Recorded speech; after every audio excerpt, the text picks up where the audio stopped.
Hi friends, అందరూ ఎలా ఉన్నారండి? ఐ హోప్ అందరూ బాగున్నారని అనుకుంటాను.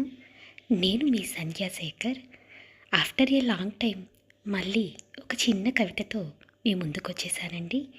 ముందుగా సంధ్యశ్రీ మనసు పలికే భావాల చిత్రమాలికకు స్వాగతం అండి. కవిత పేరేంటంటే రాధాకృష్ణ. రాధమ్మ అలిగిందటండి. మరి ఎందుకో ఏమో కానీ అలిగి నిమిషమైనా కాకుండానే ఆ కన్నయ్య పైన కోపంగా ఉండలేకపోతుందట. మరి అదేంటో ఎలాగో విందామా?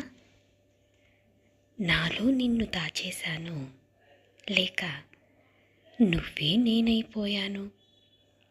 నీ అడుగుల సడి దరిచేరగా మృదు మధుర మురళీగానం మదిని మీటగా కోపతాపాలు పక్కన పెట్టి అలిగిన విషయమే మరిచి నిమిషమైనా ఆలస్యం చేయక నా మది అదుపు తప్పి నీ వశమైపోతున్నది.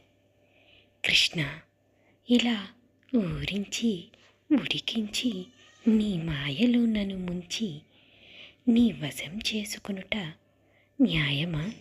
ఇదండి ఇవాల్టి చిన్న కవిత. నా కవితలు కానీ మీకు నచ్చినట్టయితే నా ఛానల్ని లైక్ చేయండి, షేర్ చేయండి, సబ్స్క్రైబ్ చేసుకోండి. Thank you for watching. Bye.